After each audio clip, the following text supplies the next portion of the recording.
Eh ben, merci beaucoup Flo pour la passe décisive. Le duo légendaire qui nous a rejoint, les meilleurs commentateurs MMA de France, bien sûr, qu'on retrouve sur tous les événements RMC Sport. Et bah, forcément, Taylor Lapillus, pour ceux qui ne le connaissent pas, combattant UFC, catégorie des poids coqs, son surnom Double Impact.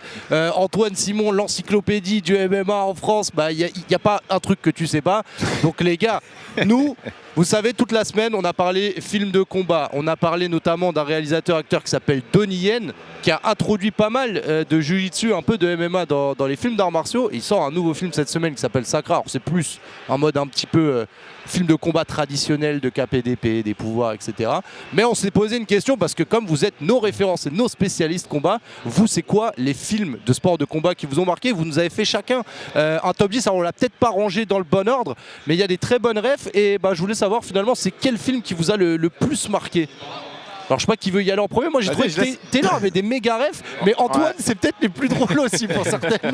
Bah moi il y a des refs d'Antoine qui m'échappent un peu, mais il va nous les expliquer. Bien sûr, bien sûr. Et ouais, moi j'ai mis mon top 10. Alors j'ai mis mes refs et puis j'ai mis les films qui m'ont marqué tout au long de ma vie, puisque je les ai pas tous vus au même âge.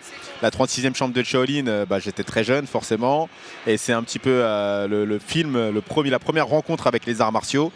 Et puis après voilà, un combat de maître, le maître d'armes, Hitman bien sûr, forcément. Mais là tu nous as fait une sélection de films de kung-fu en fait. Donc, non, pas tous les films de kung-fu. En fait j'ai pris des grands films de combat, parce que le kung-fu c'est aussi forcément du combat. Et puis c'est les films aussi qui m'ont fait découvrir les arts martiaux et qui m'ont progressivement amené vers le MMA. C'est-à-dire que si on prend les films, je peux tous te les expliquer un à un. C'est-à-dire que d'abord il y a la première rencontre, ça va être tous les films de kung-fu qui progressivement vont bercer un petit peu mon enfance. Ensuite on va faire un petit passage par Bloodsport et Kickboxer, forcément, où là on va faire un stop sur le Muay Thai. On va avancer un petit peu sur un film comme Never Back Down que j'ai mis. Là, c'est la rencontre avec le MMA. Parce que c'est un film de MMA, Never Back Down.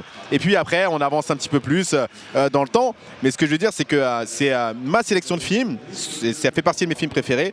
Et puis en plus de ça, il rythme un petit peu mes connaissances des arts martiaux. Et je voulais juste rebondir sur un truc. Tu as parlé d'Hipman, on parlait de Donnie Yen. Toi, c'est un film qui t'a beaucoup marqué. T'as découvert peut-être cet acteur-là dans ce film-là? Alors non, Donnie Yen, c'est un acteur que j'aime beaucoup. Je connais toute sa filmographie. Ah ouais? Ouais, la première fois que j'ai vu Donnie Yen, c'est dans Blade 2.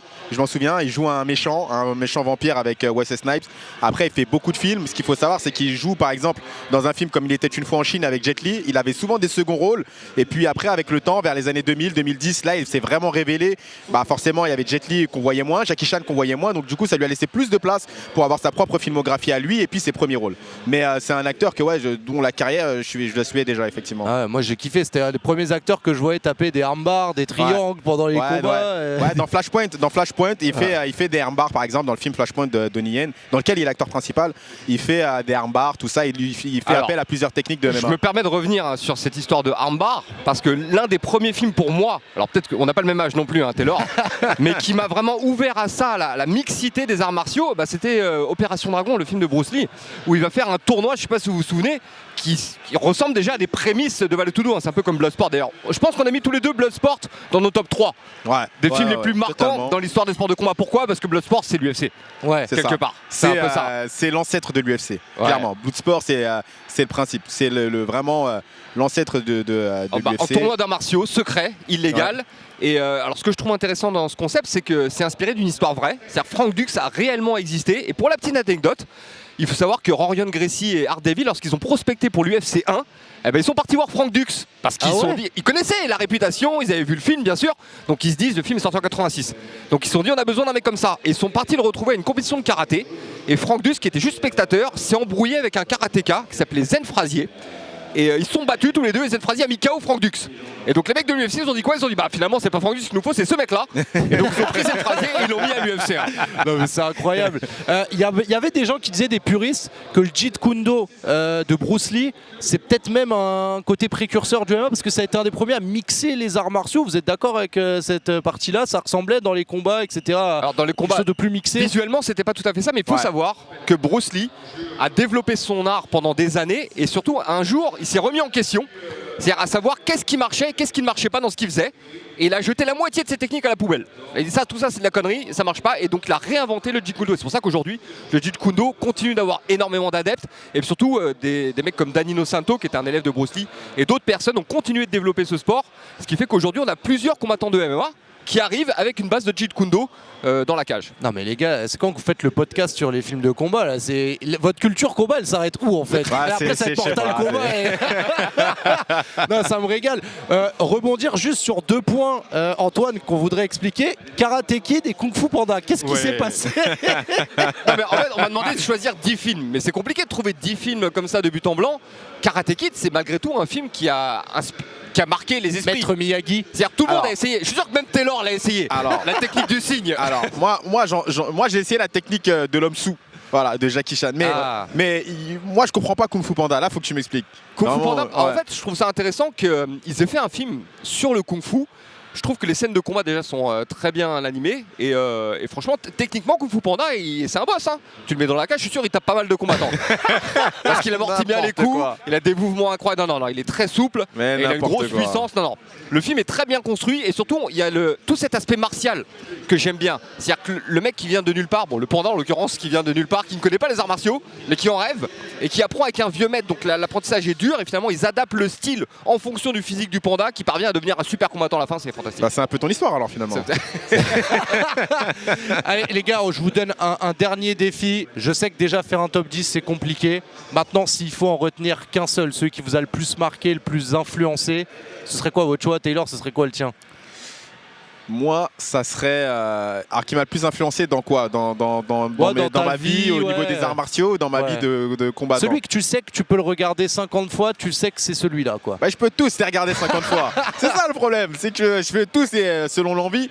Mais je pense que celui qui a vraiment marqué un tournant dans ma vie et dans ma carrière, surtout de combattant, c'est Never Back Down. Pourquoi? Parce que visuellement, ça te faisait vraiment découvrir le MMA, les techniques, etc. Et du coup, c'est un des films où j'étais jeune, pareil, quand c'est sorti. Et vraiment, c'est ce film-là, quand je l'ai vu, avec mon frère Damien, on s'est entraîné à faire les techniques du film. Ah ouais. Donc du coup, je pense que il y a des films que je préfère voir à part celui-là, parce que du coup, ma connaissance du MMA a évolué entre-temps. Mais c'est ce film qui, je pense, m'a quand même un peu accompagné vers le MMA. Donc moi, je dirais Never Back Down. C'est ouf quand même. Hein. C'est From Never Back Down, ton combattant UFC, l'histoire de Taylor Lapillus. C'est dingue. J'aime trop. Et toi, Antoine, alors, ce serait lequel? Mais me dis pas Kung Fu Panda, s'il te plaît. Non, mais je vais revenir moi aussi. Hein. C'est un film qui a marqué mon enfance et c'était Rocky 4. Pourquoi Rocky 4? Pourquoi le 4 et pas le 3 déjà? Parce que le 4 c'est le premier que j'ai vu au cinéma. J'étais tout petit à l'époque, je suis parti avec mon frère et ça m'a vraiment marqué parce que dans ce film il y a tout. En vérité, la rivalité, le meilleur ami qui meurt, l'entraînement à la dure dans la neige. D'ailleurs, tout le monde rêve de refaire ça. Hein. Il y en a beaucoup d'ailleurs qui le font. Georges Saint-Pierre le fait régulièrement. Il va se baigner dans des trucs de glace. Donc c'est un film qui m'a marqué. En plus, j'avais pleuré quand Apollo Creed il est mort. Enfin bon, c'est. Donc non, celui-là, il m'a marqué à vie. Ok, bah très très bien. Bah moi, ça restera, tu vois, Flashpoint, qui moi est un des films qui m'a le plus marqué parce que combat. C'est un film un peu nouvelle génération, un peu comme Hong Bak. C'est des films qui ont apporté quelque chose de nouveau. Au film de combat. Hong Bak, c'est très spectaculaire, on peut pas le nier, les coups de genoux, les machins, tout le monde a rêvé de refaire ça. D'ailleurs, quand Anthony Pettis a fait son coup de pied, on a tout de suite fait la référence avec Hong Bak. C'est vrai. Qui était sorti un peu à la même période. Showtime Kick, Voilà, exactement. Bon bah écoutez les gars, il y a Sakra en tout cas qui est sorti au cinéma cette il est semaine. sorti, je voulais aller le voir hier et j'ai pas eu le temps, mais j'ai vu qu'il est sorti au ciné Sakra, j'ai lu le synopsis et tout, ça a l'air vraiment top. C'est plus fantastique un peu, c'est plus fantastique. Féodal. Mais ils font beaucoup de films comme ça. Donnie Yen, il a fait déjà des films un petit peu fantastiques comme ça. Jet Li aussi, on avait fait pas mal à l'époque.